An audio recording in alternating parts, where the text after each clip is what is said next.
Hi, Catherine. I watched your video. Thank you for watching, and I'm glad you enjoyed it. As to your question about the cartoon crisis and what I thought about it, the first time I went, I was around, I was 17, I think I turned 18 right after, during the cartoon crisis. I wasn't part of the original delegation that went to Denmark, but I was part of the delegation that was a couple of months later in Abu Dhabi, which was called Litaarafuu, which comes from a verse in the Quran that goes, O people, we have created you of a male and female, and we have made you into nations and tribes, that you may know one another. Litaarafuu means so that you may know one another. So this conference was based in Abu Dhabi. There were 30 delegates from Denmark, and they came from the top people in Denmark. So I'd meet someone and be like, "Hi, I'm president of the Danish Liberal Youth." I'm like, "Okay." And I meet someone else. "Hi, I work in Jyllands-Posten, an editor there of the magazine." Or, "Hello, I'm president of the Danish Liberal Youth Political Party." And then on the Muslim side, they'd had around 30 delegates from all over the world. There was from Singapore, there was from the States, and they were all also amazing. Everyone was like, I'm Muaz Masoud, I have my own television show. "Hello, I'm the editor-in-chief of Islamica magazine." And I'm like, "Hello, I'm a student." I was a student then. So this was my first real experience of dialogue. I'd always dealt with non-Muslims, with non-Egyptians, with Europeans, but it's very rare that you actually get into these really serious discussions, because I feel like I should be looking into the camera, but it makes me really nervous, so I'm looking towards Sundus. Of real questions that are really, sensitive, and they're really thorny, and because the cartoon crisis was just still so fresh, there was a lot of tension and a lot of harm had been done towards each side, so there was a lot of stuff to actually work through. The original aim was, when we first started these conferences, was to answer the question, is there a contradiction between freedom of expression, which was a value that the Danes value highly, and between respect for sacred figures and religious figures. And usually when you've just been really attacked or harmed, you feel the need to kind of, that, okay, freedom of expression is always an important value, but because of the damage that had been done to them, a lot of them took it to the extreme. You'd meet people who were extremely indignant that this had happened and this is our right to insult whoever we want. Basically, after this experience, then I went to Denmark twice. I went to Denmark that summer for another. This was a youth program organized by Danish, the DUF, which is also an organization. We got to go to Copenhagen and Aarhus and actually meet with a lot of something that I actually found really interesting. The delegation that came to Abu Dhabi the first time, there were some Muslims in them. And that was actually really interesting to me, because it made me realize that I'd painted the sides in kind of binary opposition, that you were either Danish or Muslim, you couldn't be both. But when we traveled to Denmark, we actually got to meet the Danish Muslim youth community and see all the projects that we've done. So basically, the conversation, the problem with that, it's very easy for me to see where non-Muslims or non-Egyptians or Europeans in general are coming from, because of the way I've been raised, and because there isn't anything although I hate the terms they and us and all this, because again, with the binary opposition, because it isn't something, it's already part of my ideology, and my faith is an addition to everything I already believe in terms of the world around us.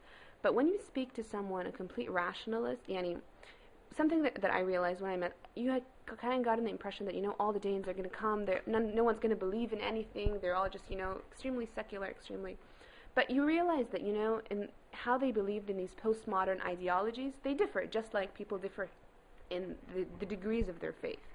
But the problem is, when you're speaking to someone who can't really understand the harm, the tangible.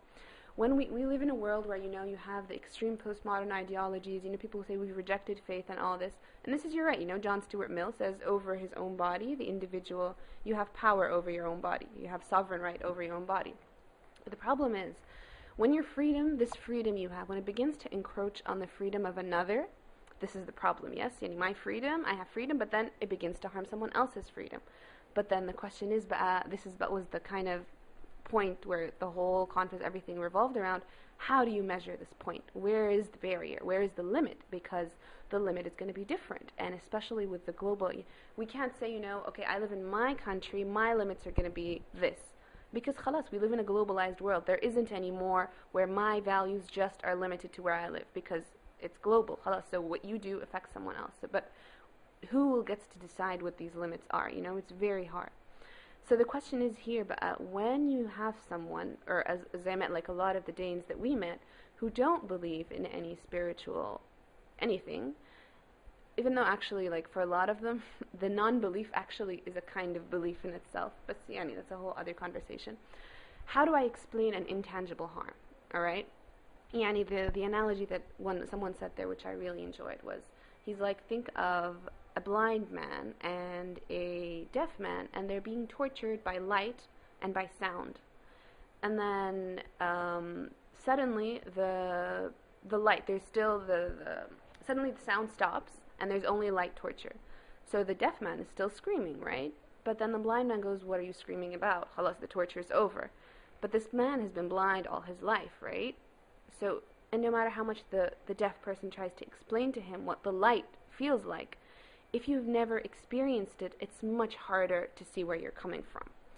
And it's easier for me to understand a capitalist or a communist or postmodern, all the things that we see in our world today, but it's very, very hard to explain a non-tangible hurt. So this was a point where, all right, this is about what eventually, but after all the debates, is that you don't really have to understand the hurt, right? There's just the idea of that you respect where the limits are.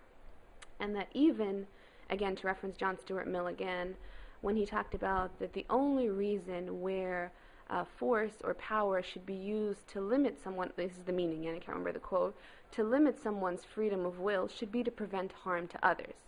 But then the argument goes, but if your faith believes in coexistence, because these were conversations went back, it believes in coexistence, it believes in freedom, so you should be able to respect that we should be critical and we should do that. And then our response would be, you can be as critical as you like. Criticism is actually good and healthy as long as it's done in a respectful way. So anyway, the conversations went back and forth, back and forth, back and forth. But again, it's the idea of where do we put these limits, right? Another example that was given, which also stayed with me, if a man is on a train, screams fire, or in a hall, and everyone screams, and they run out and they trample each other, and then they tell the man, where's the fire? And he goes, I was speaking about the fire in my heart because my girlfriend left me, or whatever. And then you'd say that, okay, you can then, put a law that says you're allowed to express yourself in the way that does not prevent harm to others, right? And then I think, like, neither side, of course, was blameless. Media, of course, plays a humongous role in this. Like, we here in the Arab world, we never heard, of these Danes who they were all painted as this homogenous, just group who all hated Muslims. They all hated us. They wanted us all to, we were all inferior. And it also comes from, there's an inferiority complex, unfortunately, in a lot of Arabs and Muslims nowadays when, you compare yourself to the West, and because we're comparing, to the economic superiority and all this. So it was just, further kind of reinforced with all that was happening. But at the same time, the media over there, when we met the Danish media, they didn't hear about, for example, at my university, where you had a protest against the boycott. We collected money to actually, the Danish embassy that was burned down, to actually rebuild it. Media shapes perceptions, and this is the role that you have to play as journalists. I'm a journalist. So basically, I learned a lot. My experience, this was my first experience in dialogue, and I enjoyed it very much. I learned a lot. I made a lot of good friends. I have a friend, Maria, from Danish Liberal Youth. I met her at the dessert table.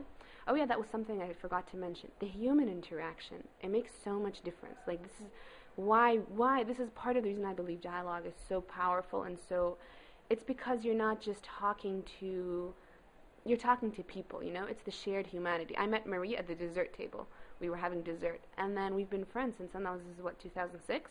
I met her in Denmark, I met her in Norway, I met her in Turkey, I met her in Lebanon, I met her in Egypt.